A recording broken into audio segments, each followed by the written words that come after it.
Salam sahabat hidup untuk bersaksi. Jadi semoga waktu ini adalah waktu yang terbaik bagi saya untuk bersaksi kepada sahabat-sahabat semua dan saudara-saudara semua yang dimanapun berada. Jadi dari beberapa video yang sudah saya dengar dari teman-teman semua, saudara-saudara semua, kesaksian yang Anda berikan adalah satu motivasi yang baik. Semoga kesaksian-kesaksian yang sudah saudara-saudara berikan menjadi satu kekuatan bagi kita, satu motivasi yang baik bagi orang lain untuk lebih dekat kepada Tuhan. Jadi teman-teman dan saudara-saudara semua, ya kita sepatutnya bangga karena Tuhan masih memberikan kesempatan bagi kita bagaimana kita untuk mengenal Tuhan.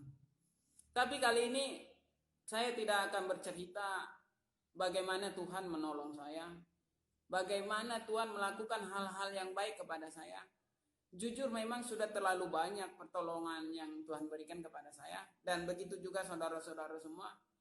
Tapi yang menjadi inti dari pembicaraan saya kali ini adalah kita sudah tahu dan kita sangat tahu bahwa Tuhan itu nyata. Percayalah, sangat yakin. Tuhan itu maha besar. Tuhan itu sangat nyata.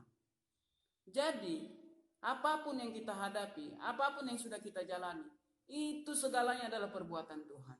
Jadi kita harus sangat bersyukur atas semua yang telah diberikan kepada kita.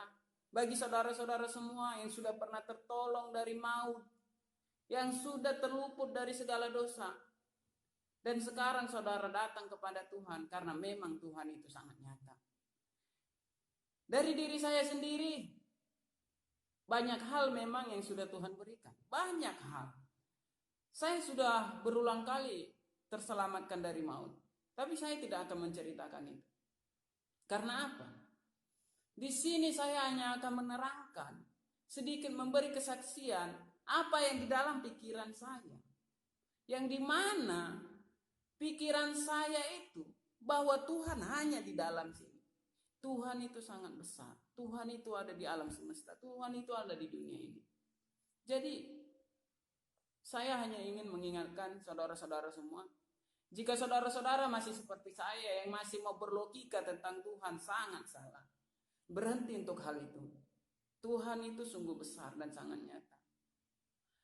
Dan untuk pertolongan-pertolongan yang sudah diberikan kepada kita, itu sudah sangat nyata. Itu bukan jadi satu keberuntungan kepada kita. Tuhan itu memang baik. Selama kita meminta, Ia pasti akan memberikan. Jadi, sampai kapan kita akan meminta untuk diri kita? Jadi satu perbandingan, kalau saya ingat ketika saya dulu, saya ingin menunjukkan adanya Tuhan. Dengan cara ketika saya kaya nanti, saya ingin menunjukkan Tuhan itu ada. Tapi sampai sekarang saya tidak kaya-kaya. Tapi apakah ketika saya tidak kaya-kaya Tuhan itu tidak ada? Tuhan itu tetap ada, saudara. Tuhan itu sangat nyata. Jadi buat saudara-saudara semua dan teman-teman semua yang sudah bersaksi, ya percayalah. Jadi sekarang kalau saudara-saudara sudah sangat yakin Tuhan itu ada, jadi jangan pernah saudara berpikir bahwa saudara itu lebih baik, bahwa saudara itu benar. Tidak. Tuhan memakai kita untuk berbicara tentang Dia. Tuhan memakai kita untuk bersaksi tentang apa yang diberikannya kepada kita. Sekarang kita harus tahu, apakah hanya orang yang mengenal Tuhan dapat mendapatkan sesuatu seperti yang kita dapatkan. Seperti kita sudah tertolong dari maut, seperti kita yang sudah sembuh dari penyakit yang keras, seperti kita yang sudah tidak sanggup lagi untuk melakukan apa-apa. Apakah hanya kita yang mendapatkan itu? Tidak, saudara-saudara. Banyak orang yang sudah mendapatkan itu.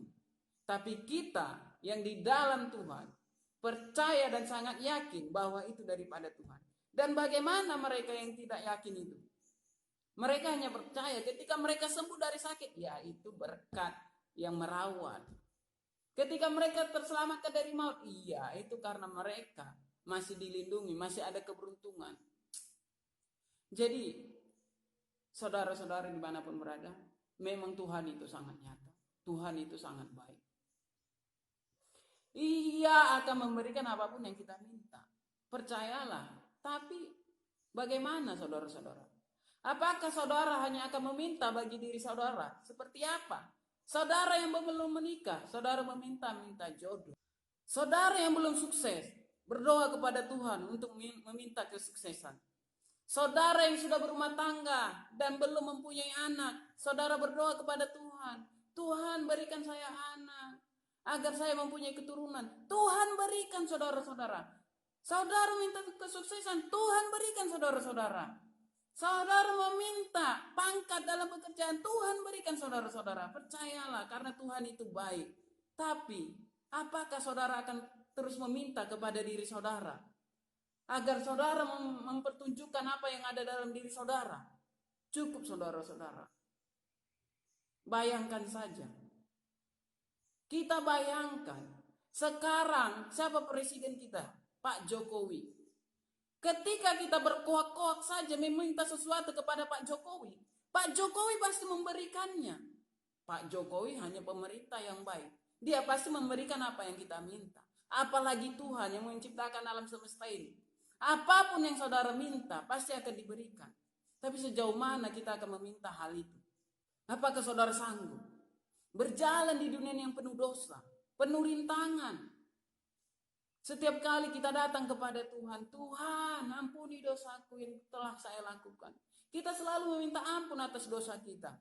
Tapi apa? Setelah itu kita berbuat dosa kembali. Sampai kapan kita akan meminta pengampunan dari Tuhan?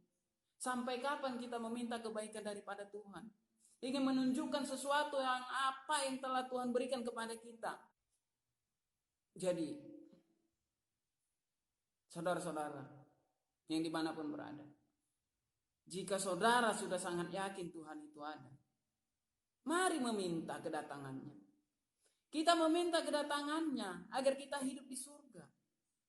Apakah saudara betah hidup di dunia ini? Hidup yang penuh dosa. Bukankah ada tempat yang lebih baik yang sudah Tuhan sediakan bagi kita? Apakah sudah kita meminta itu? Saya yakin tidak. Saudara-saudara semua yang sudah bersaksi, itu bukan menjadi tolak ukur apa yang sudah Tuhan berikan kepada kita. Kita tidak perlu membanggakan apapun yang sudah diberikan Tuhan kepada kita. Kita harus menjadi bangga ketika Tuhan menolong kita dan kita menolong orang lain. Sepatutnya itulah yang kita harus lakukan, saudara-saudara. Mari menginjil. Jadi, bukankah Tuhan sudah berjanji Ia akan datang kembali? Apakah kita akan tetap menanti dalam kebahagiaan kita, kesenangan kita? Lalu apakah ketika kita tidak senang atau kita tidak bahagia, kita akan mengutuki Tuhan? Terlalu banyak kita melakukan itu, saudara. Saya manusia yang berdosa. Saya tidak tahu. Seringkali saya melakukan dosa, tapi saya di dalam kebenaran. Saya berusaha untuk lari dalam dosa, tapi kuasa setan selalu menguasai pikiran kita untuk melakukan hal yang jahat. Jadi, marilah saudara-saudara, ketika Tuhan sudah menolong kita, Tuhan sudah menolong kita dari maut, Tuhan sudah menyelamatkan kita dari penyakit yang berbahaya, yang mungkin akan mematikan kita. Dan kita sudah selamat dari hal-hal yang mencekam dari hidup kita. Dan kita sudah mendapatkan itu. Memang satu kemuliaan bagi Tuhan.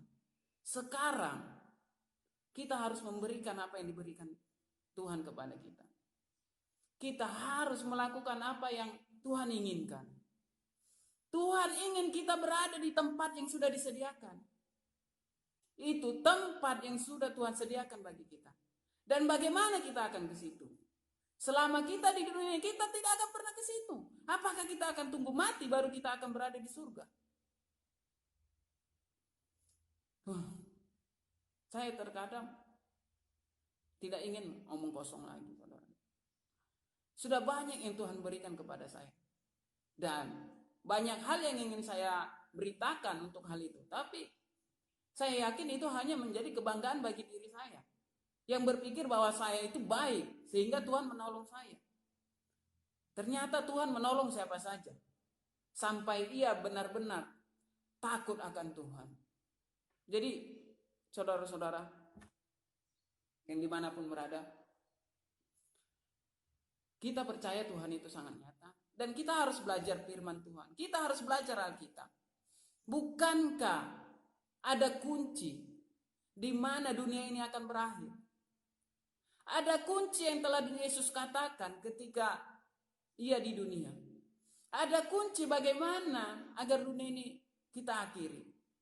Atau kita akan menantikan Yesus. Seperti yang Daniel katakan. Daniel 12 ayat 12.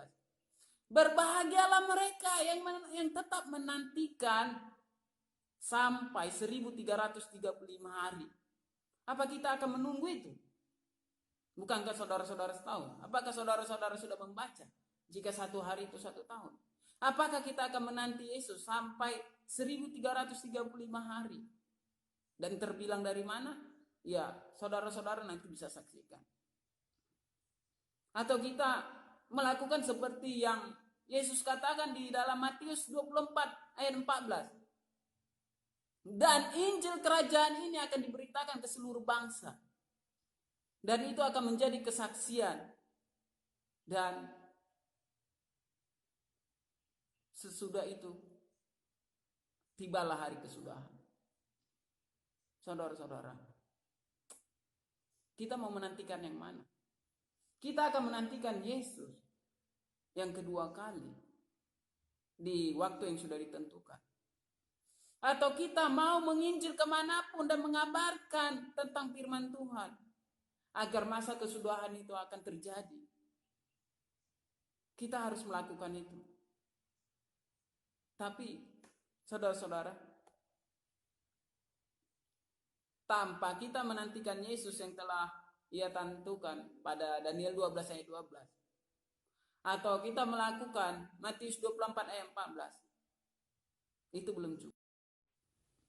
Matius 24 ayat 22 berkata, waktunya akan dipersingkat. Jadi kita harus tahu. Waktunya akan dipersingkat, saudara-saudara. Jadi cukup untuk membanggakan diri, saudara-saudara. Buat apa kita membanggakan diri ini? Tidak ada artinya. Jika saudara-saudara memang percaya kepada Tuhan, Tuhanlah yang kita tinggikan. Tapi kebanyakan manusia sekarang, ketika dia sudah ditolong, contohnya saja, ketika manusia yang ada sekarang ini di dunia, ketika ia sudah diberi pertolongan dari Pak Presiden, maksudnya Pak Jokowi, ia pasti bangga. Ia pasti akan beritakan kemana-mana. Ketika Pak Jokowi datang ke rumahnya, ia akan beritakan itu kemana-mana. Dan bagaimana dengan kita? Kita sudah ditolong Tuhan. Kita sudah diselamatkan Tuhan. Bagi saudara-saudara yang sudah pernah merasakan sesuatu hal yang sangat terpuruk dalam hidup saudara-saudara, namun saudara diangkat tinggi oleh Tuhan. Sekarang saudara-saudara, mari kita belajar dari firman Tuhan. Kita mengabarkan Injil kemanapun kita berada. Kita tinggikan Tuhan. Cukup untuk meninggikan diri. Karena kita tidak ada apa-apanya. Kita tidak ada artinya. Kita hanya manusia, hanya hembusan napas. Tuhan telah menyediakan tempat bagi kita. Surga. Itulah tempat kita. Jadi, saudara, mari kita mengakhiri dunia ini. Atau memang akan menerima waktu yang akan dipersingkat oleh Tuhan untuk kedatangannya. Mari selalu berserah. Berhentilah untuk satu kebahagiaan, kesenangan di dunia ini. Anda mau berjalan di dunia ini dengan kesenangan selalu, bahagia selalu, cukup saudara-saudara. Kita harus selalu meninggikan Tuhan. Tuhan yang kita utamakan. Terima kasih buat saudara-saudara yang sudah mendengarkan dimanapun Anda berada.